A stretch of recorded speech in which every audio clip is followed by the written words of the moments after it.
Tarde, que fueron muchos temas los que se trataron en la reunión de la mañana, de temprano, sobre seguridad y otros asuntos, pero ya hoy vamos a informar, como todos los lunes, sobre quién es quién en los precios de los combustibles. Se van a dar a conocer los videos para mostrar el avance en las obras y también vamos a informar al pueblo de México sobre el contenido de la reforma eléctrica, de la reforma a la Constitución, para que todos los mexicanos sepan el por qué nos conviene la reforma constitucional.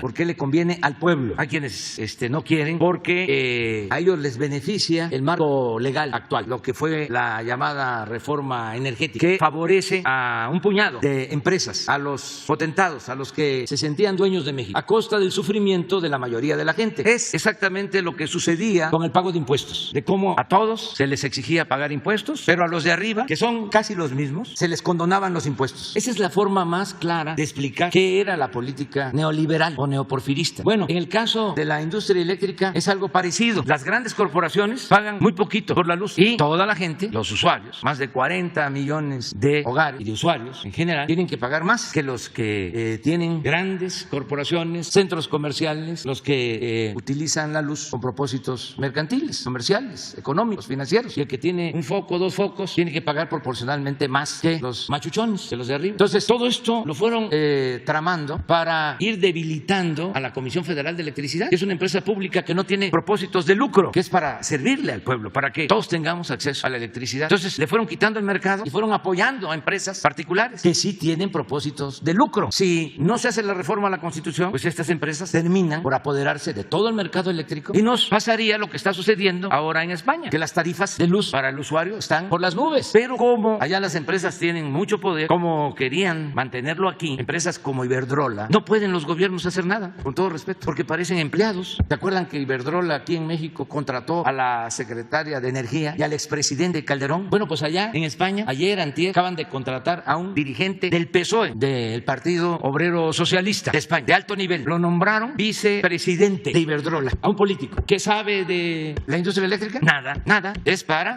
mostrar su prepotencia y decir, nosotros mandamos. Tenía razón el general Cárdenas cuando en una ocasión dijo que las compañías petroleras extranjeras veían a nuestro país como tierra de conquista. Nada más que eso ya no se permite. Eso fue durante todo el periodo neoliberal, que se sentían los dueños, señores, en México. Todo esto lo introduzco para que estemos atentos y que no nos manipulen en los medios, porque la mayoría de los medios de información pues están al servicio de estas grandes corporaciones y entonces distorsionan las cosas. Hablan de que vamos a expropiar. Por ejemplo, ahora se va a explicar que se les deja el 46% del mercado, 54% para la Comisión Federal de Electricidad. Si quieren hacer negocios, ahí está, negocios con ganancias razonables, a robar a otro lado. Entonces todo esto se va a explicar para que no haya manipulación y también para que los legisladores sepan de qué se trata, porque tampoco es el tiempo de antes, de que se reunían en las cúpulas arriba, hacían sus enjuagues, el pueblo ni se enteraba, y a votar, a levantar la mano o a apretar el botón y todo quedaba en el anonimato. No, estos son asuntos de interés público y la vida pública tiene que ser cada vez más pública. Esa es la democracia. Entonces vamos a tratar ese caso. Empezamos con Ricardo Sheffield, luego los videos, luego quiero que Marcelo Ebrard dé a conocer una carta que nos envió el presidente Biden y luego explicamos lo de la reforma eléctrica. Ese es el programa. Buenos días, señor presidente. Buenos días a todas y a todos ustedes. ¿Quiénes quieren el precio de los combustibles? En las gasolinas,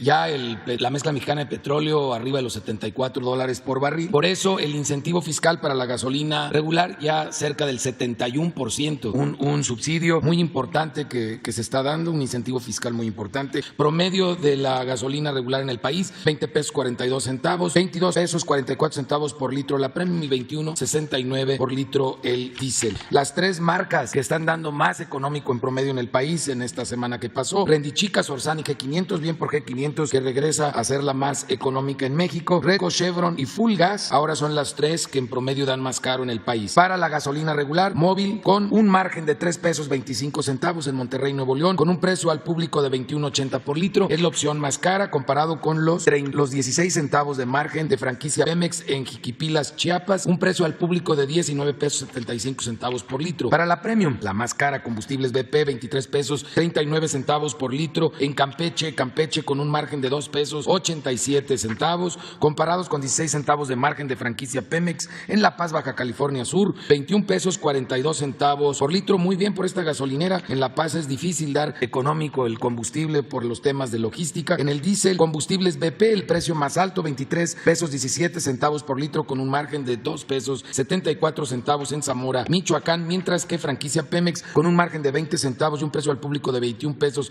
20 centavos por litro en Humán, Yucatán, es la opción más económica. Vemos ahora el tema de verificaciones y en verificaciones atendimos 306 denuncias presentadas a través de la app de litro por litro, 245 visitas y o verificaciones correspondieron para atender esas denuncias, 6 no se dejaron verificar y 9 tuvieron algún tipo de problema por no dar litros completos. Los que no se dejaron verificar en Tasquillo, Hidalgo, en San Matehuetenco, Estado de México, en Apodaca, Nuevo León, en Martínez de la Torre, Veracruz, en Chinautla, Puebla y en Tezoyuca, Estado de México. Si no tomamos en cuenta el margen, los precios más económicos para la gasolina regular los está dando G500 a 18.29 por litro en el Marqués Querétaro y 18.89 de móvil en Morelia, Michoacán, mientras que las opciones más caras que pueden constatar en la app de litro por litro, 22 pesos 95 centavos de franquicia Pemex en Chimpancingo, Guerrero y 22 pesos 19 centavos por litro de G500 en San Pedro, Oaxaca. Mientras que para la Premium, la más barata, 20 pesos 49 centavos de Servifácil en Coatzacoalcos, Veracruz y 21 pesos con 6 centavos de G500 en Tampico, Tamaulipas. Las más caras para la Premium móvil, 23 pesos 99 centavos por litro en Ciénega de Flores, Nuevo León y 23.93 de G500 en San Pedro, Mixtepec, Oaxaca. El diésel finalmente, la más barata, 19.79 de G500 en Querétaro y 20 pesos con 9 centavos el litro de móvil en Morelia, Michoacán. Las más caras, 23.97 franquicia Pemex en Tecoloapan, Guerrero y 23.81 de G500 en San Pedro, Mixtepec, Oaxaca. Seguimos también revisando los servicios sanitarios, que por cierto se nos han subido un poco los que están cobrando, que no estaban cobrando antes. Ojalá lo vuelvan a dar gratis todos y los mantengan limpios. 13.53 es el precio promedio para tanque estacionario del gas LP y 25 pesos con 1 centavo el cilindro de gas por kilo. Si ustedes pueden ver, se ha venido respetando los precios máximos en todas las regiones que está dividido el país, aunque también por el aumento de los precios del petróleo ha venido aumentando el precio máximo semana con semana, pero se puede mantener por debajo de eso y seguimos teniendo muchas opciones en el país que están dando por abajo del precio máximo, como es el caso en Felipe Carrillo, Puerto Quintana Roo, donde se está dando a 11 pesos 57 centavos el litro, cuando el promedio en esa región, el precio máximo en esa región es de 14 pesos con 57 centavos y tenemos más ejemplos en Hidalgo, en Querétaro, en Veracruz. Y si vemos ahora los cilindros de gas, ejemplo, gas de Hidalgo, en Zimapán, Hidalgo, que tiene un precio al público de 22 pesos 62 centavos por kilo, cuando el precio máximo es de 26 pesos con 21 centavos por kilo. Y hay ejemplos también, otros más en Hidalgo, en Guanajuato, en Hidalgo, en Oaxaca, en San Luis Potosí. Estamos hablando hasta 4 pesos por abajo del precio máximo en esa zona, en esa región. Verificaciones, realizamos 800, encontramos 10 tuvieron infracciones con temas de calibración de sus básculas, pero todos respetando los precios máximos en cada una de las regiones. Y en esta semana toca remesas. El mes pasado, 4.744 millones de dólares que enviaron las heroínas y héroes desde los Estados Unidos a mamá o a esposa acá en México. Fue 64.5% más alto que el 2018, 39.7% más alto que en el 2019 y 32.7% más alto que el año pasado. Ulink fue la mejor opción para envío de efectivos. Te dan por tu promedio de envío de $350, 7.163 pesos con 87 centavos. Esto porque no cobran comisión y porque tuvieron un muy buen tipo de cambio, 20 pesos con 47 centavos por dólar. Cuando la peor opción el mes pasado fue Western Union, que daba 6.797 pesos con 82 centavos por tus $350, que es el envío promedio. Ellos estaban cobrando una comisión de $8 y muy mal tipo de cambio, 19.88 en promedio. Para depósito en cuenta, la mejor opción fue Pangea Money Transfer, que te estaba dando 7.418 pesos con 58 centavos, un muy buen tipo de cambio, 21.50 por dólar, y 4.95 era la comisión que estaban cobrando, mientras que la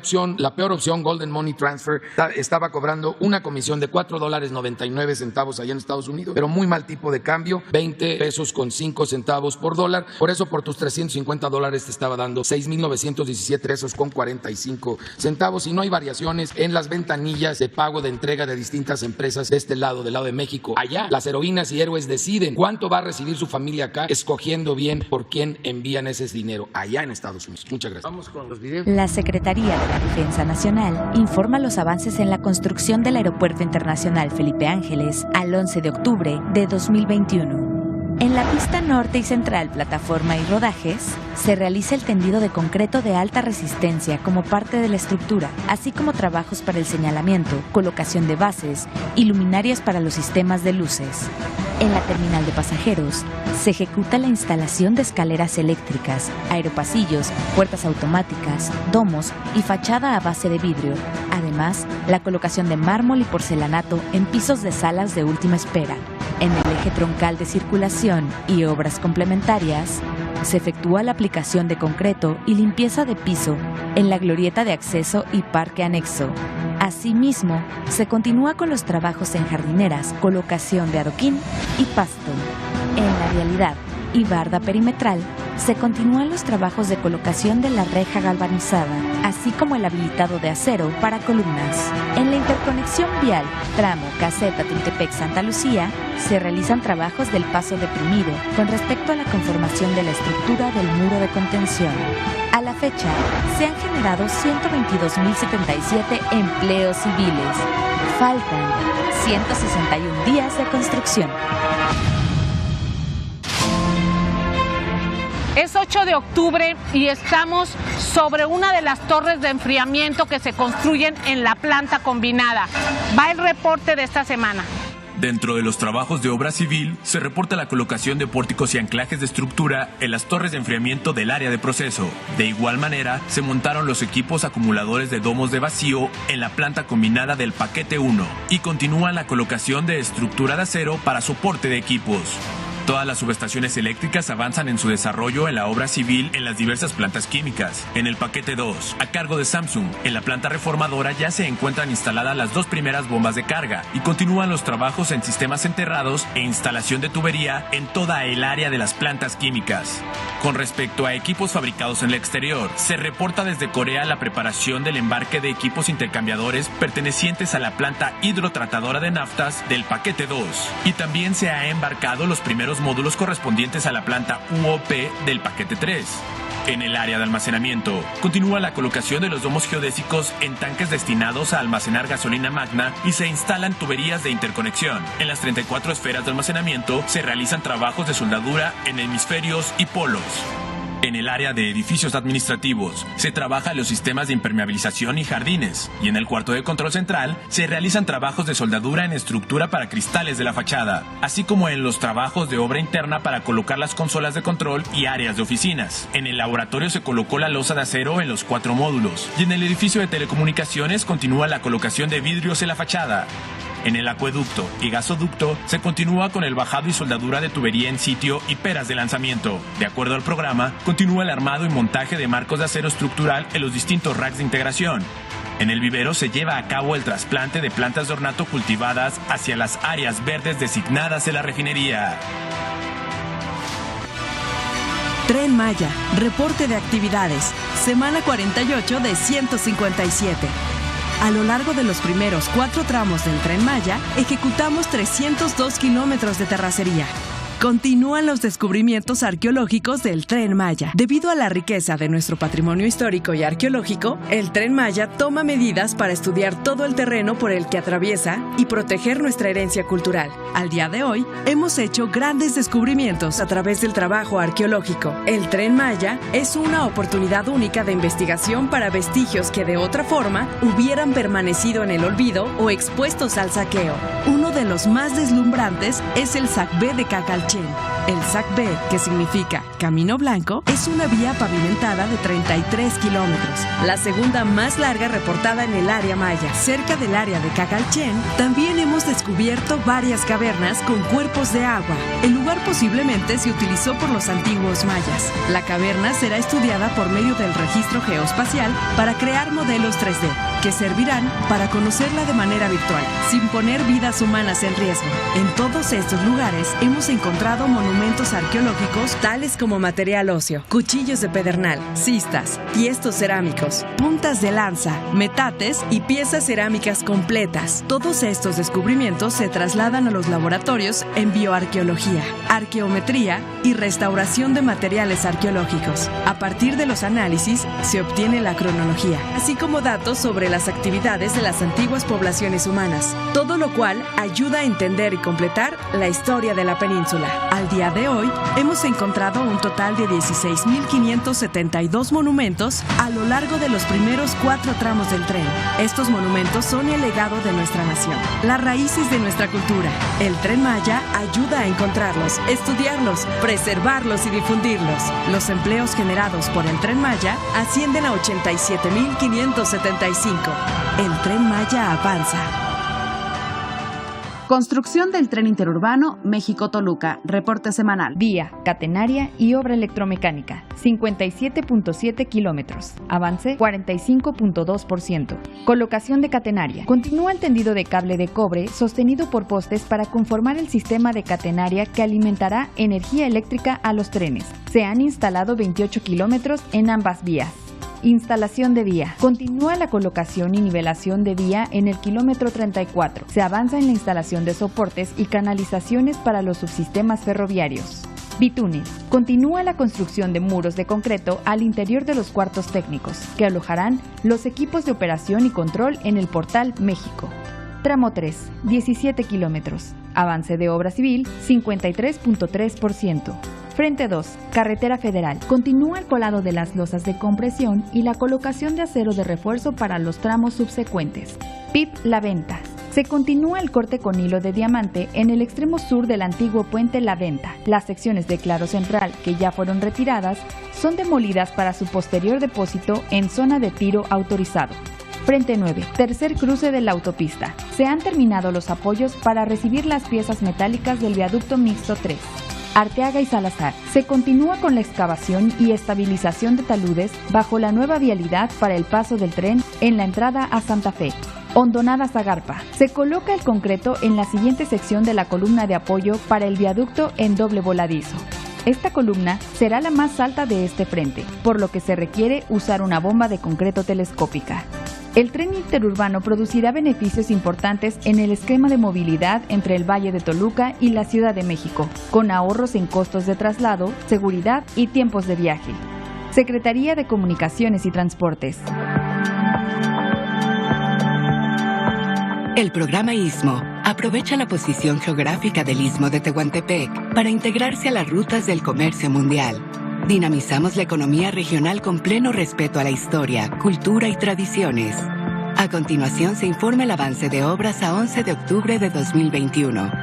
En el puerto de Salina Cruz se construyen 1.6 kilómetros del rompeolas oeste, que funcionará como abrigo de las embarcaciones para minorar el oleaje y crear calma en el recinto portuario y permitir que las maniobras de carga y descarga se realicen con mayor seguridad. La construcción del rompeolas se divide en 3 etapas. 1. Preparación del sitio.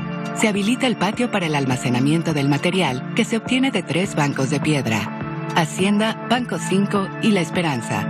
2. Construcción. El material se mueve con camiones de volteo y con una barcaza se transportan 1.500 metros cúbicos por viaje de la costa al sitio de construcción. Se crea un tapete de más de 108.000 toneladas de roca, en el cual se colocarán los elementos de concreto que se están fabricando para formar una estructura de roca y concreto resistente. 3. Operación y mantenimiento. Se monitorea la estabilidad de la estructura y se da mantenimiento. Con la construcción del rompeolas oeste, se avanza en el nuevo puerto petrolero comercial de Salina Cruz, el cual tendrá un costo aproximado de 4.100 millones de pesos y una profundidad de hasta 24 metros. En el programa Istmo, mejoramos la infraestructura a favor del bienestar económico y social del Istmo de Tehuantepec. Marcelo. Bueno, esta es la traducción, ahora les muestro la versión en inglés, breve introducción. El día 7 de septiembre pasado, el señor presidente López Obrador hizo una carta para el presidente Biden. Yo la entregué el día 9 de septiembre en Washington al secretario de Estado Anthony Blinken a propósito o durante la entrevista que sostuve con motivo del diálogo económico de alto nivel. Les recuerdo que ese diálogo tendrá el 9 de noviembre sus primeros resultados. El día viernes, que tuvimos el diálogo de alto nivel de seguridad, en donde se sustituye ya la iniciativa Mérida por el encuentro bicentenario bicentenario al que alude también el presidente Biden en su carta, me entregó el secretario de Estado la respuesta del presidente Biden a la carta que acabo de referir que había enviado el presidente López Obrador. Entonces paso a leerles la traducción que hicimos en la Cancillería. La carta viene fechada el día 6 de octubre, dirigida al presidente de México, Andrés Manuel López Obrador. Dice el presidente Biden: estimado señor presidente, reciba nuevamente mis más sinceras felicitaciones por la reciente celebración del bicentenario. Se refiere al bicentenario de nuestra independencia. No hay mejor momento para que transformemos nuestra relación bilateral que cuando nos asociamos en asuntos de vital importancia como la migración, el comercio, el desarrollo, la seguridad y la conservación. Conservación se refiere a la conservación del medio ambiente. A medida que nos acercamos al 200 aniversario de las relaciones entre nuestros dos países, recordar que Estados Unidos fue el primer país que reconoció a México como país independiente. 2022 se celebran los 200 años de relaciones entre México y los Estados Unidos. Tenemos la oportunidad de reafirmar nuestro compromiso de mejorar la vida de nuestra gente y establecer un rumbo estratégico para el futuro. Es por eso, gracias por su carta del 7 de septiembre en la que describe su enfoque para gestionar la migración. Me está refiriendo a la carta que envió el presidente López Obrador. Compartimos la visión de un sistema migratorio que proteja humanamente nuestras respectivas fronteras, amplíe las vías legales de oportunidad y protección en los Estados Unidos, considere las solicitudes de asilo de manera justa y eficiente, reduzca la migración irregular y aborde las causas fundamentales de la migración. Es el tema de la carta del presidente López Obrador. Es por eso que desde que asumí el cargo redirigí los recursos del innecesario muro fronterizo hacia aprobadas inversiones como tecnología y modernización de los puertos de entrada terrestres. Estamos trabajando para mejorar el procesamiento y para que se identifique mejor a las personas que tienen solicitudes legítimas de asilo y otras formas de protección, mientras desechamos rápidamente a las que no lo tienen. Le he dejado claro al Congreso de los Estados Unidos que también es hora de que actúen para proporcionar un camino hacia la ciudadanía y un sistema de inmigración legal, justo y eficiente. Estamos de acuerdo en que la forma más eficaz y sostenible de disuadir a los posibles migrantes de que huyan de sus hogares es abordando las causas fundamentales de la migración: la falta de oportunidades económicas, la débil gobernanza, la corrupción, la violencia y la inseguridad. Es por eso que he intensificado nuestro compromiso con Centroamérica y mi administración esbozó un enfoque integral que se basa en las lecciones aprendidas de mis años al frente de este esfuerzo como vicepresidente de los Estados Unidos. Un aspecto fundamental de ese enfoque es nuestra asociación con México para garantizar que la migración regional sea segura, ordenada y humana. Como lo discutió la vicepresidenta Harris con usted, abordar las causas fundamentales de la migración es una de las principales prioridades de nuestra administración, por lo que le pedí que liderara un esfuerzo de todo mi gobierno en esa dirección. En el último año, Estados Unidos ha proporcionado más de $600 millones en asistencia internacional a El Salvador, Guatemala y Honduras. Le he pedido también al Congreso de los Estados Unidos $861 millones adicionales en mi presupuesto para el año fiscal 2022 para Centroamérica. A través de una variedad de programas estamos abordando la inseguridad económica, la desigualdad, la lucha contra la corrupción, la seguridad y la violencia de género en Centroamérica, desafíos que impulsan a las personas a tomar la difícil decisión de irse. Espero trabajar con usted para ampliar nuestra cooperación, específicamente aumentando la inversión en el sur de México y el norte de Centroamérica. Me complació ver a nuestras agencias de desarrollo viajando juntas a El Salvador para identificar nuevas oportunidades. Agradezco el financiamiento y la implementación de su gobierno en el norte de Centroamérica de los programas Jóvenes Construyendo el Futuro y Sembrando Vida para proporcionar empleo y capacitación a las juventudes, así como para brindar ingresos sostenibles a las familias pobres rurales en las comunidades de alta emigración. Estados Unidos también está poniendo a prueba programas de transferencias de efectivo condicionadas en la región y estamos interesados en aprovechar las observaciones y lecciones de los programas existentes y por implementarse en Centroamérica, compartir las mejores prácticas y considerar una posible actividad pilota conjunta. Ambos sabemos que la competitividad económica es una piedra angular de estos esfuerzos. Su carta mencionó la necesidad de elevar las condiciones de vida de los más vulnerables en nuestra región, un objetivo que comparto profundamente. El relanzamiento del diálogo económico de alto nivel reconoció por primera vez la necesidad de asegurar que el crecimiento económico llegue a quienes de otra manera se quedarían atrás. Me complace ver una reanudación robusta y respetuosa de nuestra asociación en el área de seguridad, que es fundamental para todo lo que esperamos lograr juntos. Espero discutir con usted cómo podemos hacer más dinámica nuestra región norteamericana. Nuestro pasado y presente están entrelazados, así como nuestro futuro. Sé que sobre esta sólida base de asociación podemos acercarnos a este desafío regional de una manera que se mantenga firme con las esperanzas que cada uno tiene para nuestros países. Somos más fuertes cuando trabajamos juntos y espero con ansias nuestros esfuerzos conjuntos por venir. Atentamente, y firma el señor presidente Joe Biden. La carta, y esta es la versión en inglés. Esta es la página 2, esta es la página 1 y la página 2, que también se pone a disposición para ustedes. ¿Cuánto, señor presidente?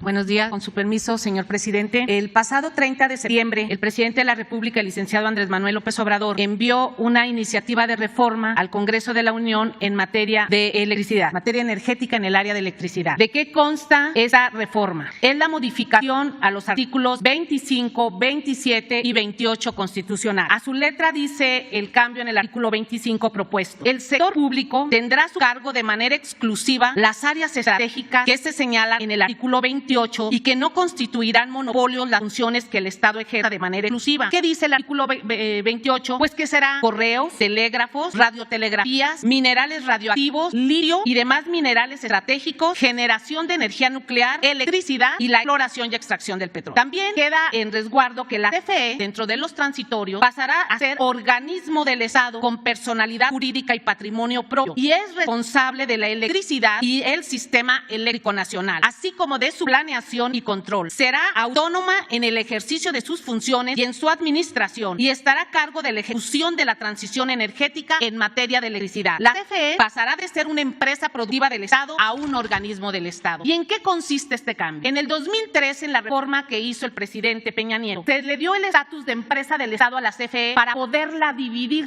para fraccionarla, y con ello crearon 9 subsidiarias, 4 filiales y 4 unidades de negocio. Entre estas subsidiarias no podía haber una relación comercial ni financiera. Estaban obligadas a tener una separación legal, eso con el propósito de fragmentarla. Hoy se plantea que sea organismo del Estado para que se integre nuevamente la CFE como una sola empresa y que su empresa integrada, generación, distribución, transmisión, procura, quede integrado y que entre ellas, entre todas estas áreas, puedan tener interconexión. Y van a subsistir como subsidiarias o filiales CFE Telecomunicaciones e Internet para Todos, CFE Energía, CFE Internacional y CFE Capital. Esto le va a ayudar a su productividad y a su rentabilidad. También menciona este artículo que el Estado preservará la seguridad y autosuficiencia energética de la nación y el abastecimiento continuo de energía eléctrica a toda la población como condición indispensable para garantizar la seguridad nacional y el derecho humano a la vida digna. La electricidad es un suministro básico. Quien no lo tiene genera pobreza social. Por eso está considerada como seguridad nacional y derecho humano. Aquí también se menciona dentro de los transitorios cómo se va a garantizar el despacho. El despacho es cuando se produce electricidad y esta se sube a la red de transmisión para que a través de todas las líneas nos llegue a nuestras casas y a nuestros negocios. Para garantizar el despacho en orden de mérito, de costos de producción y no de manera caótica como se hizo en la reforma energética del 2013, el CENACE, que es el Centro Nacional de Control de Energía, es el que distribuye la electricidad a todo el país. Es un comando de control donde cada minuto la electricidad se distribuye. Se puede estar generando en Chiapas y se puede estar despachando en Chihuahua. Eso lo hace el CENACE y ese se reincorpora a la CFE. Siempre fue de la CFE. En el 2013 lo sacaron y tenemos una inseguridad en el sistema eléctrico nacional y pérdida de confiabilidad. Con ello, la CFE va a controlar el despacho de la electricidad y podrá vender su electricidad producida y obtener mayores ingresos. Asimismo, seguirá garantizando llevar a los 46.2 millones de usuarios energía constante las 24 horas a precio bajo. Esto del despacho lo vamos a ver a continuación. A la CFE en la reforma del 2013 se le impuso un esquema llamado contrato legado, que son acuerdos impuestos entre dos de las subsidiarias de la propia CFE para que compren electricidad entre ellas a precios generalmente altos y que impactan en la finanza de la empresa. La reforma que propone hoy el presidente Andrés Manuel López Obrador es eliminar dichos contratos legados y un cambio de despacho en la electricidad. Miren, en el 2013, fuera de la ley, la Secretaría de Energía publicó un acuerdo que se llama Términos para Ofertas de Capacidad Basadas en Costos. Y con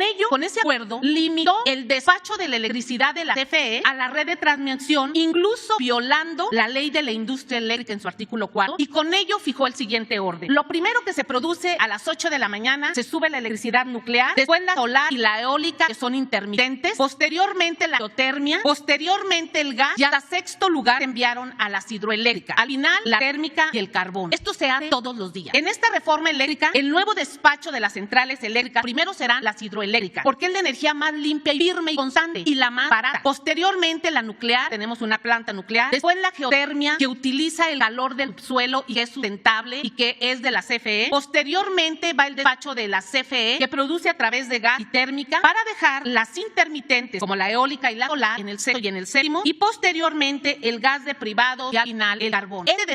Este nuevo despacho nos va a garantizar una mejor operatividad y flexibilidad en el sistema y además nos ayuda con las tarifas eléctricas. El artículo 27 constitucional habla sobre la transición energética, donde corresponde exclusivamente a la nación el área estratégica de la electricidad, consistente en generar, conducir, transformar, distribuir y abastecer energía eléctrica. La nación aprovechará los bienes y recursos naturales que se requieren para dichos fines. El Estado queda a cargo de la transición energética y utilizará de manera sustentable todas las fuentes de energía de las que dispone la nación, con el fin de reducir las emisiones de gases y componentes de efecto invernadero. Establecerá políticas pública, científica, tecnológica e industrial, impulso al financiamiento y una planeación energética sustentable.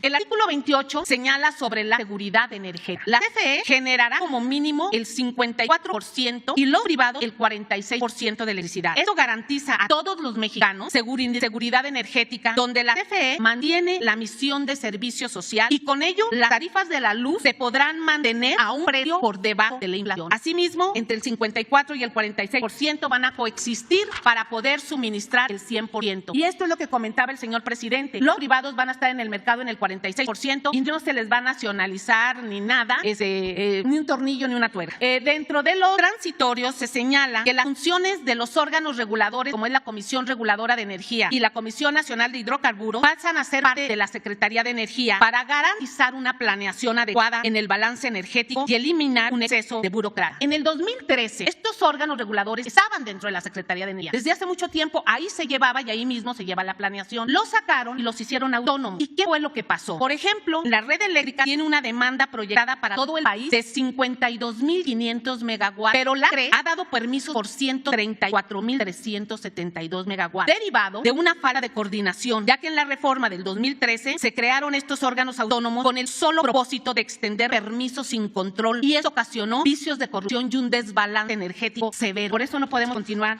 igual. La CFE actualmente tiene 191 centrales de generación, pero solo opera el 55% promedio de su capacidad. De esas 191, 69 son energías limpias, hidráulica, geotérmica, nuclear, eólica y solar. Pero en contraparte, en el 2020, la CFE tuvo que comprar 90 terawatt-hora en el mercado eléctrico por 223,000 millones de pesos. Y por tener el 45% de sus plantas fuera de operación subutilizada, no facturó, no generó 215,000 millones de pesos más. Y estos se fueron pues a las empresas privadas como Iberdrola, Naturgy, todas estas empresas que están ahí. La CFE prácticamente sostiene a los privados y les ha dejado el mercado. Pero también cómo funciona la distribución de electricidad todos los días. En una oferta manipulada que se hace todos los días a partir de las 8 de la mañana, el SENACE, el Centro Nacional de Control, despacha primero la electricidad a quien oferta más barato. Por lo general, siempre lo hacen los privados, rotándose en grupos para mantener su prioridad, se ponen de acuerdo. Sin embargo, al final del día, la noche, cuando cierran la factura, a todos se les paga por igual el precio más alto. Si uno cotizó a 2.15 kilovatio a 2.15 y el más caro a 3 pesos, al final del día a todos se les paga a 3 pesos. Esto ha generado un mercado perverso. Entonces, ¿de qué sirve que el primero venda a 2.15 si no hay ningún ahorro para el país y a la CFE siempre la dejan al final? También esta reforma plantea cancelar los contratos. Desde el 2014 hasta el 2018 se realizaron 3 subastas a largo plazo de generación eólica y solar. De esas subastas, la CFE está obligada a comprar durante 20 años a un precio fijo la electricidad, que hoy es el más alto del mercado. Gran parte de esos proyectos fueron financiados por la Banca de Desarrollo de México, Bancomext,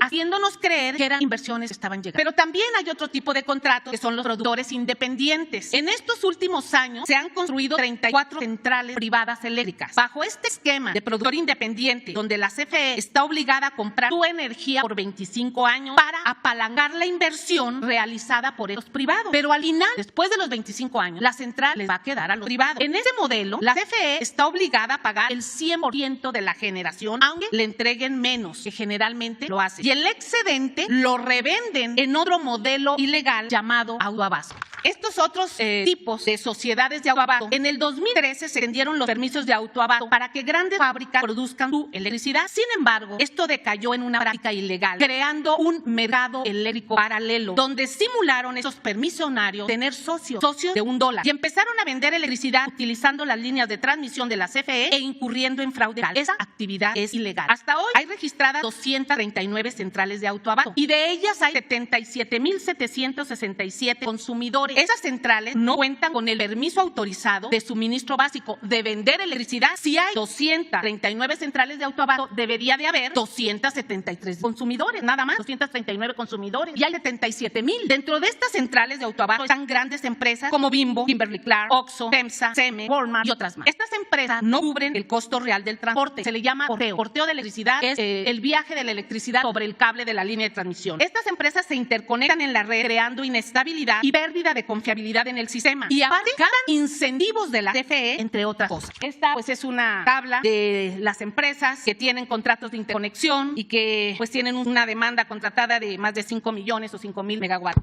¿De qué incentivos estamos hablando? En la reforma del 2013 se implementaron unos certificados que se llaman certificados de energía limpia con el propósito de incentivar a que se produjera electricidad. ¿Cómo se funciona? ¿Cómo funciona? La CRE emite estos certificados por cada megawatt producido, generalmente por las energías eólicas o solar, a los productores privados. Y una vez que se les da estos certificados, la CFE los tiene que comprar, ya que es la única empresa pues que compra electricidad para vender al público. Sin embargo, la ley en el 2013 no contempló que la CFE tuviera acceso a estos certificados por la energía limpia que ya produce a través de su central nuclear, que es muy limpia, de sus hidroeléctricas, de su geotermia, que son las más limpias, baratas y constantes, trabajan las 24 horas. La solar y la eólica no son. Actualmente, la Comisión Federal de Electricidad ha pagado más de 6,000 millones de pesos de esos certificados a 335 centrales privadas. Al finalizar el contrato, se habrá subsidiado prácticamente el 50% de la inversión inicial en esta planta. Si estos contratos no se cancelan, a 20 años, la CFE va a tener que pagar más de 100,000 millones de pesos en eso. O sea, sale muy caro. Esto de que es muy barato, pues no es cierto. Actualmente, ¿cómo estamos generando en el país? Actualmente, tras ese modelo que se diseñó en el 2013, con productores independientes, con autoabasto, con subasta, ya el 62% de los generadores son privados y el 38%, solo el 38% de la CFE. La reforma energética plantea eliminar las modalidades ilegales de generación privada y que en el 46% de producción que a diario se despache haya una auténtica competencia justa y pareja, reconociendo los costos de producción para mantener una armonía en el mercado. Esto es lo que le conviene a México. La transición energética. Bueno, somos afortunados porque en el país tenemos la producción de electricidad a través de las diferentes tecnologías de combustión interna, que es de gas, de carbón, hidroeléctrica, nucleoeléctrica, eólica, solar. Aquí están las porcentajes. La CFE se encargará de mantener los márgenes establecidos en los compromisos internacionales que México ha firmado. Que el 35% de la electricidad sea limpia al 2024. Solo ahorita estamos despachando el 9% de las hidroeléctricas y las hidroeléctricas tienen una capacidad más del 18%. Asimismo, impulsará la generación distribuida en hogares, escuelas, edificios, pozos de riego, núcleos rurales, entre otros. La generación distribuida son esos paneles solares que la gente coloca en sus domicilios, en su edificio y que no utiliza la red de transmisión, que no necesita incluso permiso de la CRE, solo necesita el permiso de interconexión con la CFE en su medidor. El medidor es bidireccional y entonces se conecta y ahí el ahorro lo va a ver directamente el usuario, no ninguna empresa. Y esa es la verdadera transición energética que está dando todo el mundo. Y eso ya lo hace la CFE y lo hace el FIDE. La CFE trabajará en un programa de tecnología conjunta con los institutos nacionales para el desarrollo de la movilidad eléctrica, de transporte público, transporte particular y nuevas aplicaciones. Vamos a ir caminando a la transición energética de la mano con los programas de protección al medio ambiente que este gobierno ha diseñado.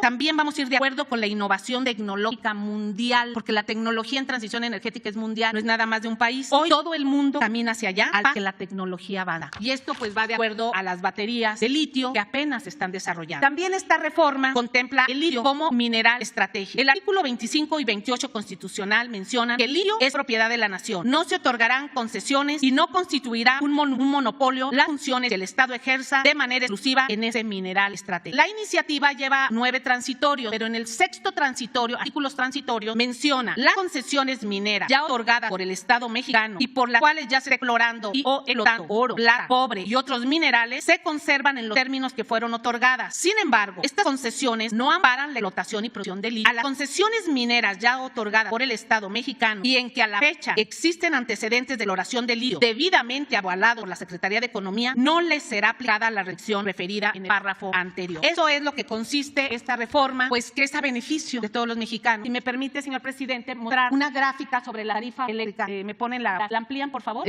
Aquí abajo, por favor, para ver los meses. Esa es una gráfica sobre la tarifa de la electricidad en diferentes partes del mundo. Pero aquí vemos de enero a septiembre. Estamos viendo cómo España es esta tarifa hasta arriba. Ahora en septiembre está disparada por un modelo que en el 2013 aquí nos implementaron con la reforma y que está en manos de privados el mercado. Y este es México. Esta tarifa es México, donde el presidente cada mes vigila que las tarifas no sean por arriba de la inflación para cuidar la economía familiar. Entonces, esto es lo que se está proponiendo, esto es lo que se está cuidando y esto era el modelo que si no actuamos es a donde nos van a llevar. Por eso esa iniciativa. Y esto tan solo es de este año. Si nos vamos a los años anteriores, bueno, pues vamos a tener. Pero esto es de este año y hoy por eso allá en España es un escándalo de las tarifas eléctricas. ¿Cuánto, señor presidente? Bueno, pues vamos a las preguntas. Hombre, mujer. Ustedes dos. Dalila, quedaron pendientes. Buenos días, presidente. Dalila Escobar de Atiempo.tv. Preguntarle en primer lugar sobre un tema tema que, bueno, pues generó polémica en las últimas horas, no nada más en redes sociales, sino en diferentes espacios, y tiene que ver con esta imagen que se difundió en torno a Emilio Lozoya comiendo en un restaurante pues de lujo. Si bien es cierto que en la libertad condicional en la que está, pues lo único que implica es no salir de la Ciudad de México e ir ante las autoridades cada 15 días, pues yo quisiera preguntarle si usted considera que parte de la justicia en México pues es precisamente que estas personas que se han ya pues confesado o que se han acogido al criterio de oportunidad, lo cual los hace sí de alguna manera responsables de los delitos que se le imputan, pues tengan este tipo de actividades, sobre todo cuando hay otros casos en los que la justicia es un tanto distinta y el trato es muy diferente. Sí, yo creo que es legal, pero es inmoral el que se den estas cosas. Es una imprudencia, para decirlo menos, un acto de provocación, porque este señor fue director de Pemex y está como testigo protegido, le llaman de otra manera, pero eso es, una gente que está recibiendo un trato especial porque decidió dar a conocer toda la corrupción que se produjo en el sexenio anterior, incluso desde Calderón. Todos estos negocios con empresas extranjeras, lo de Odebrecht, él dio a conocer cómo a cambio de contratos Odebrecht entregó dinero para campaña política, y también cómo, y eso es muy importante, la reforma energética la aprobaron los legisladores porque recibieron sobornos. ¿Qué legisladores? Pues los del bloque conservador. Entonces, por eso, pues produce indignación el que esté comiendo en un restaurante de lujo, aunque legalmente lo pueda hacer. Se trata de un testigo de actos de corrupción que dañaron a México. Porque imagínense que esta reforma que ahora queremos hacer a un lado se aprobó con sobornos, con moches que se repartieron a los legisladores para que votaran. Una gran inmoralidad. Entonces viene muy a cuento. No es algo ajeno a lo que estamos tratando, porque esto que queremos corregir se originó con la corrupción que denuncia el señor Lozoya y que la Fiscalía está atendiendo. Son denuncias en contra de legisladores y de los que recibieron dinero. Eso es lo que está de por medio en este caso. Ojalá y la Fiscalía informe sobre este asunto. Sí, porque bueno, usted tiene que ver un poco con lo que usted ha mencionado sobre este asunto de que no pierden su respetabilidad y también lo tardado que está haciendo pues resolver este caso, porque bueno, no sabemos, o si usted considera que tal vez a su gobierno le alcance para que los mexicanos vean al menos comparecer, por ejemplo, en este caso al expresidente Enrique Peña Nieto. Yo tengo confianza en el fiscal Alejandro Gertz Manero y espero que alcance el tiempo y que todo esto se aclare y se haga justicia. Sobre este mismo caso, también... Desde luego que también, como todos los mexicanos, y además como lo exige la ley, tiene que haber justicia pronta, expedita, pero yo espero que la Fiscalía informe cómo va el juicio y también que se analice la importancia que tiene la transparencia y se le dé, si no mayor peso, el mismo que se le da a lo del llamado debido proceso. Desde que se inventó eso, el debido proceso, ya no se puede informar al pueblo y todo se maneja en secreto, en sigilo, cuando son cosas de interés público. No hay que ocultar nada. Entonces, ojalá y se informe cómo va todo el proceso de investigación, qué se ha hecho con lo de Odebrecht, qué se ha hecho en el caso de la planta de fertilizante que se compró a un precio elevadísimo, que costaba, no sé, $100 millones y la compraron en 400. Ganaron muy poquito. Es exactamente lo opuesto a lo que decía Antonio Ortiz Mena, ¿no? Hacer negocios con utilidades razonables. Estos parecía que no tenían llenadera, o parece que no tienen llenadera porque todavía quieren seguir y amagan con regresar, nada más que ya no van a poder lograr. Pero bueno, ojalá y la Fiscalía informe. Justo también sobre este tema, bueno, pues parte de la polémica giró en torno a lo que ha sucedido con los científicos que están siendo también investigados por la Fiscalía General de la República. Han cuestionado el tema del actuar del fiscal en torno al tratamiento, porque bueno, ya incluso han sido citados a comparecer ante la Fiscalía especializada en materia de delincuencia organizada. Incluso algunos integrantes de su propio gabinete han considerado que ha sido exagerado señalar a los científicos por lavado de dinero, delincuencia organizada, y consideran que pues hay una persecución contra científicos y una especie de permisión para que personas que han declarado que son Yo soy partidario de que no haya impunidad para nadie, que se aplique la ley por pareja. Al margen de la ley, nada, y por encima de la ley, nadie. No porque yo soy científico, no tengo derecho a robar. No, nadie tiene derecho a robar, sea quien sea, y que haya justicia. Lo que se tiene que procurar es de que no se fabriquen delitos, que no haya venganzas, que no se utilice la ley con propósitos políticos, electorales, como era antes, hace poquito. Lo que pasa es que hay como amnesia en los medios de información, no en todos, se les olvida. Si no, ha pasado mucho tiempo. Todavía el neoliberalismo, la política de pillaje, se aplicaba hasta finales del 2018. Todo esto que estamos viendo, se dedicaban a saquear, a robar. Ya vamos a cumplir 3 años, el 1 de diciembre, y mucho tiempo lo estamos dedicando a enderezar entuertos, a ver cómo resolvemos problemas heredados por la corrupción. Lo de los gasoductos. Imagínense hacer negocio comprando o contratando gasoductos que supuestamente iban a transportar gas para plantas termoeléctricas que se iban a construir. No se hicieron las plantas termoeléctricas, pero sí se hicieron los contratos de los gasoductos. gasoductos, miles de millones de dólares, contratos leoninos. Logramos bajar la tarifa, ahorrar, revisando los contratos, pero de todas maneras hay un excedente del 40% del gas que hay que pagar. Ayer estuve en Temacapulín, en los Altos de Jalisco, una presa que construyeron sin consultar a la gente por los negocios, por la corrupción. La gente se opone desde hace años, se termina la presa, pero queda inconclusa porque la gente no quiere que se inunden 3 pueblos. ¿Qué hacemos? Oficialmente una inversión de 6,000 millones de pesos. Extraoficialmente se habla de 9,000 millones de dinero del pueblo. Le agradezco mucho a la gente de que por su bondad, por su solidaridad, está aceptando que podamos usar la presa, no con la cortina que se tenía proyectada de 120 metros, sino de 80. No se va a llenar siempre la presa, ni siquiera a los 80, y vamos a hacer una obra que puede ser un túnel para proteger más a las comunidades, a los pueblos, que no se inunden, pero es utilizar ya una inversión y además va a permitir llevar agua a Guadalajara. Pero esto lo encontramos tirado, y así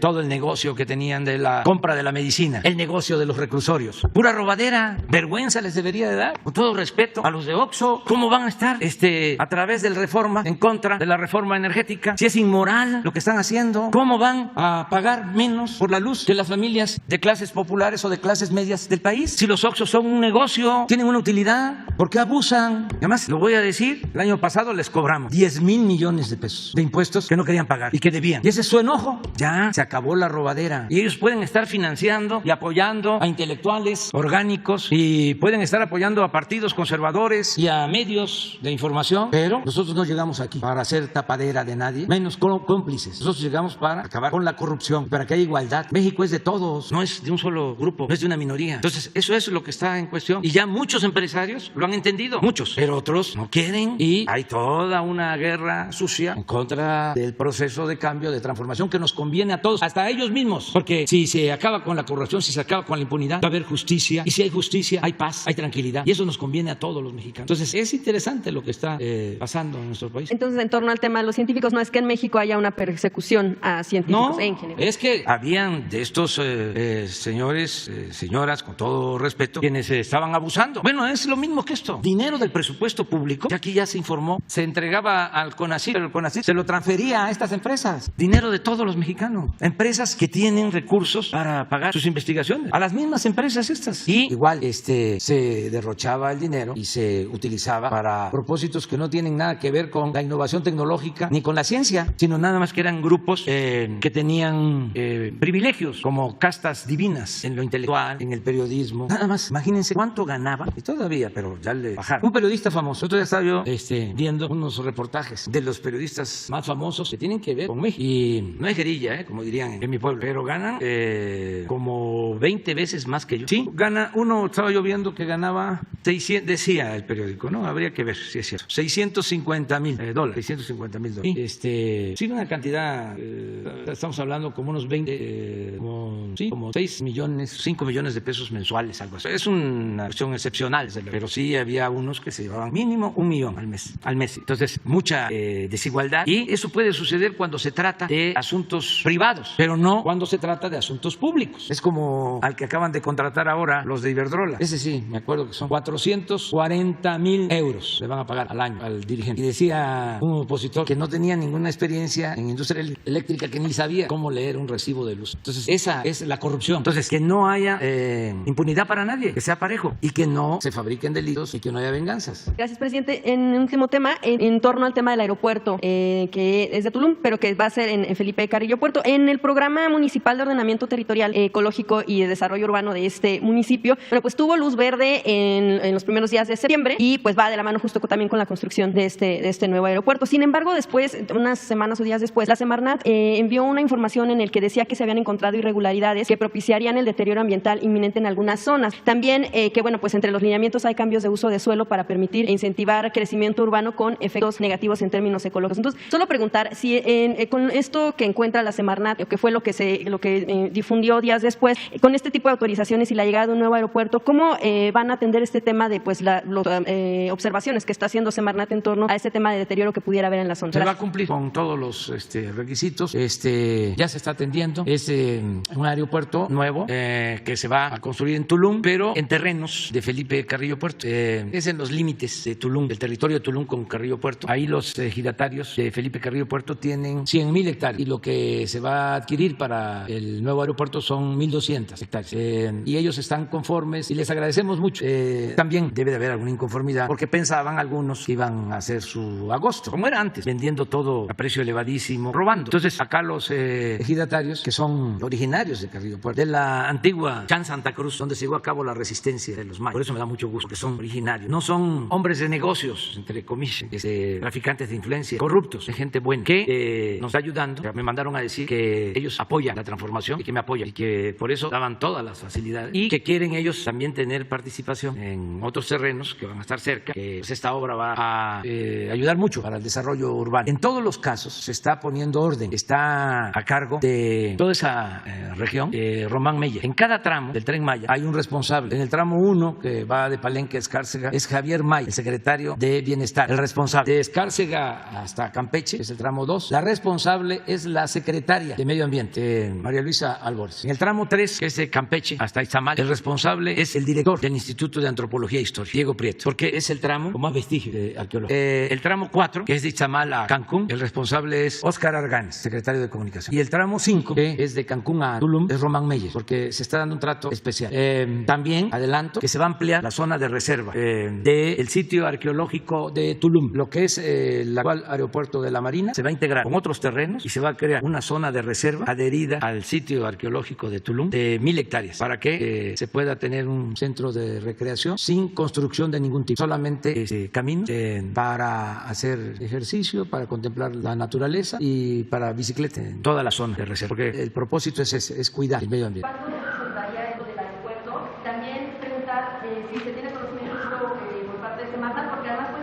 Sí, hay conocimiento, pero ellos tienen que cumplir con su responsabilidad, no porque se trata de un programa prioritario, van a dejar de cumplir. Ellos reciben la solicitud y hacen las recomendaciones y en este caso Desarrollo Urbano tiene que aplicar las medidas. Puede ser que no tiene que ver con el aeropuerto, pero de todas maneras yo creo que tiene que ver con desarrollo urbano, esto que estamos hablando. Sí, pero de todas maneras, tenemos nosotros que cuidar el medio ambiente, estamos obligados y lo estamos haciendo. Bueno, miren, vamos con Erika, que quedó pendiente, son los que quedaron pendientes. Buenos días, presidente. Erika Ramírez, de la revista Contralínea. Buenos días a todos. Presidente, el pasado 16 de agosto renunció el general brigadier Pedro Almazán Cervantes, subdirector de Salvaguardia Estratégica de Petróleos Mexicanos, pero antes, el 9 de julio, envió un oficio al director, a la dirección corporativa que dirige Marcos Herrería, en donde hace un balance de la vulnerabilidad que hay en las instalaciones de Petróleos Mexicanos y el riesgo que corren sus trabajadores. En este oficio, esto ante los ataques del crimen organizado que se dedican principalmente al robo de combustible, al huachicoleo. En este oficio, el general describe asesinatos, secuestros y golpizas que han recibido los trabajadores petroleros y narra el caso de 3 que después de haber sido golpeados les prendieron fuego. El general comenta que esta situación de vulnerabilidad se debe a que Pemex se comprometió a reclutar a 10,000 agentes que deberían de sustituir a militares y marinos en el plan conjunto contra el robo de hidrocarburos, pero hasta la fecha la administración corporativa no ha cumplido con esta situación y ahora solo cuentan con 1,368 agentes que se dividen en turnos para vigilar 7,724 instalaciones terrestres, 306 marinas y 66 kilómetros de sus ductos, lo que hace imposible su trabajo. Presidente, ¿qué podría responder ante esta situación y qué respuesta le daría al general que tuvo que renunciar a su cargo? Pues yo no sé si ese sea el motivo por el que renunció. A mí no me han informado nada, ni el secretario de la Defensa, ni el secretario de Marina, ni el director de Pemex sobre esta situación. Y lo que todos los días vemos es el combate al huachicol y la forma como se va avanzando. Les puedo mostrar la gráfica que vimos hoy en la mañana, que esto da una idea de cuánto se robaron de combustible, a pesar de que hemos bajado mucho el robo, porque antes era una cantidad, pues ahí está, ¿no? Esto fue antier. Son 3,000 barriles. Y este es el promedio que traemos. Y miren, ¿cómo estábamos? Aquí tomé la decisión. 81,000 barriles se robaban. Y era una asociación delictuosa, porque no solo eran los huachicoleros, eran también las autoridades, que en el mejor de los casos se hacían de la vista gorda. Entonces hemos ahorrado mucho y esto se lo debemos a la Secretaría de Marina y a la Secretaría de la Defensa. Por eso me llama la atención. No son pocos 1,300 elementos para toda esa cantidad de infraestructura que vamos a reforzar reforzar seguramente, porque no queremos ni siquiera los 3,000, y menos el promedio de 4.3. Y donde nos está costando más trabajo, también para, como la vida pública tiene que ser cada vez más pública, y siempre digo lo que pienso, donde nos está costando más trabajo es en Hidalgo, es donde tenemos más tomas clandestinas. Pero ya vamos a atender. Yo quiero agradecer a las Fuerzas Armadas porque nos han ayudado. Sin el apoyo de ellos no hubiésemos podido, porque en efecto son mafias que tienen que ver con el crimen llamado organizado o delincuencia organizada, pero se está avanzando. Pero tampoco, por eso me llama la atención, ¿no?, lo del escrito. Nosotros contrataríamos 10,000 elementos para Pemex. No, eso ya no. Nosotros estamos reforzando a la Guardia Nacional y se está apoyando a Marina y a la Defensa. Pero no puede haber una dependencia, Pemex o la Comisión Federal de Electricidad o el Seguro Social o cualquier dependencia que tenga su seguridad. No, eso corresponde a Pemex y a Marina. Incluso por ley, ellos tienen que dar protección a instalaciones estratégicas y los ductos son instalaciones estratégicas. ¿Qué mensaje les daría a los trabajadores petroleros que están en riesgo por estas mafias? Lo reconozco mucho. Estamos sacando adelante Pemex, como estamos sacando adelante la Comisión Federal de Electricidad, fundamentalmente por los trabajadores. Ese es otro cambio, otra diferencia. Estos llamados hombres de negocios creen que lo único que importa es el capital y menosprecian el papel en los procesos productivos del trabajo. Y tiene que haber un equilibrio entre el trabajo y el capital. Sin los trabajadores no se avanza. Estamos saliendo adelante, la verdad, en la Comisión Federal de Electricidad por los trabajadores, porque dejaron todo en ruina. Los directivos se dedicaron a robar, a saquear, y lo mismo en Pemex. Nada más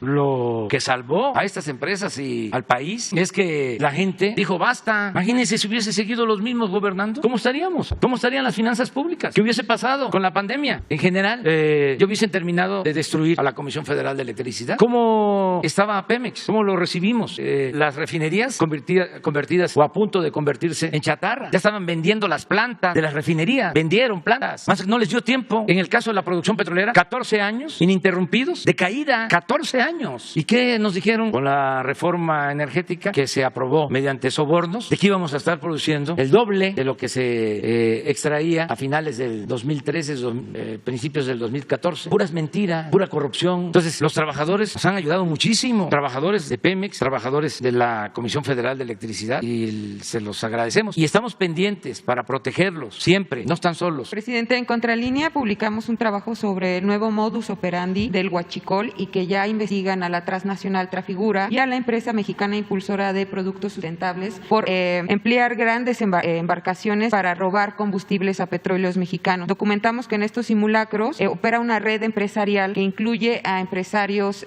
o a presuntos delincuentes de cuello blanco como a Alemán Magnani, Alejandro del Valle y Amado Yáñez, y que, bueno, estas empresas utilizan factureras y estaciones de gasolina. Sabemos que ya son investigados por la UIF, por el CNI, por Pemex y la CNER, y el SAT también están viendo cómo investigar estos delitos. Si nos pudiera comentar cómo ha avanzado esta investigación o qué información tiene al respecto. Pues ya este caso se envió a la Fiscalía General de la República. En efecto, hay actos de contrabando de empresas. Aquí hablamos de un barco, de un buquetanque que quería atracar en Tuxpan, como se le estaba esperando. La Secretaría de Marina dio la vuelta por el canal de Panamá y quiso bajar el combustible en Manzanillo, y también ahí se le detuvo. Esto lo está haciendo la Secretaría de Marina. Y recientemente también de estas empresas famosas extranjeras se encontró que estaban transportando combustible de contrabando, y se suspendió el permiso de importación a Transfigura. Ya no hay impunidad para nadie. Y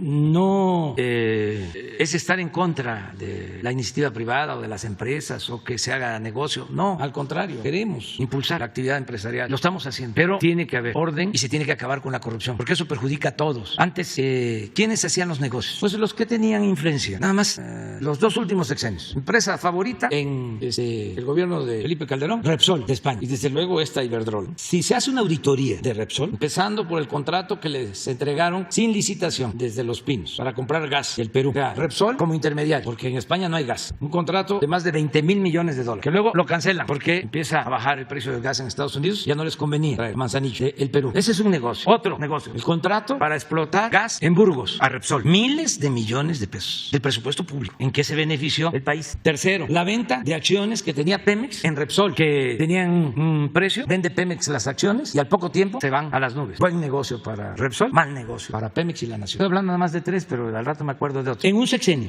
los astilleros, pero eso es otra empresa. OHL, el sexenio pasado, todo lo mismo, todas las autopistas concesionadas, segundos pisos concesionados. ¿Cómo tendrían de influencia que en una de las autopistas y en el segundo piso, ese de satélite, compitió la empresa de Slim contra OHL y descalificaron a la empresa de Slim, que ofrecía un costo más bajo. Y la descalificaron porque su proyecto arquitectónico no iba acorde con la naturaleza. Pero esa pasa, porque bueno, hay que cuidar, ¿no?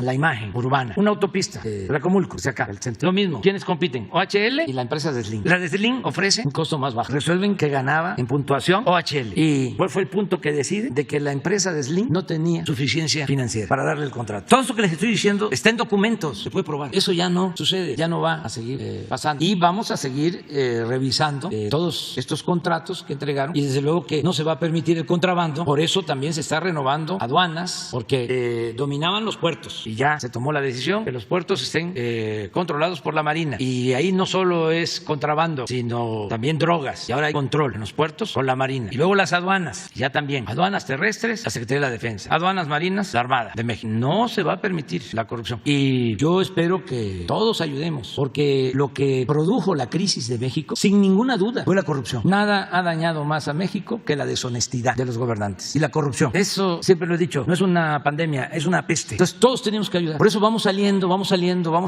adelante, porque si no hay corrupción, el presupuesto nos rinde, nos alcanza. Ya puedo decirles que a diferencia de otras crisis, ya hoy ya tenemos más empleos en el sector formal que los que teníamos antes de la pandemia. Es decir, ya nos recuperamos. Perdimos como 1.400.000 empleos, ya los recuperamos en menos tiempo que otras crisis. Y el pronóstico de que vamos a crecer este año más del 6% ya es aceptado por especialistas, por expertos, por financieros. Y vamos avanzando, vamos a seguir creciendo con bienestar, atendiendo a la gente humilde, atendiendo a la gente pobre. O sea, vamos. Pero la clave está en acabar con la corrupción. Si por eso voy a ir, de una vez se los informo, voy a ir a Naciones Unidas el día 9 de noviembre, porque México va a asumir la presidencia del Consejo de Seguridad de la ONU y voy a participar en una reunión en la ONU. Voy a hablar de lo que considero el principal problema del mundo, la corrupción que produce desigualdad. Sobre eso va a ser mi mensaje. No, voy a Naciones Unidas. Estamos invitando al presidente Biden a que venga a México. Le agradecemos mucho su apoyo, su solidaridad. Fue muy buena la reunión que tuvimos hace poco con funcionarios del más alto nivel del gobierno de Estados Unidos, señor Blinken, del Departamento de Estado, con el fiscal, con el responsable de la seguridad en Estados Unidos. En fin, fue muy buena reunión y se avanzó bastante, pero esto ya lo informó el secretario de Relaciones. ¿Qué creen que ya me voy? Presidente, nada más como último comentario, queda pendiente el informe sobre la investigación que se le siguió a los 6 gerentes de las refinerías de petróleos mexicanos, que nos comentó que se iba a dar aquí mismo. Vamos a informar. Gracias, presidente. Sí. Quedan ustedes 2 para mañana. Sí, los 2. Y acuérdense que creo que el jueves y el viernes no hubo ninguna exposición y fue puro contestar preguntas, ¿no? Ahí nos vamos, ¿no? Para que haya equilibrio. Sí, mañana sobre la reforma. ¿Por qué no regresan mañana? ¿Sí? Para la reforma. ¿Les parece? Sí. Y ustedes 2 empezamos. Tengo ahora una reunión. Bueno, muy bien. Nos vemos.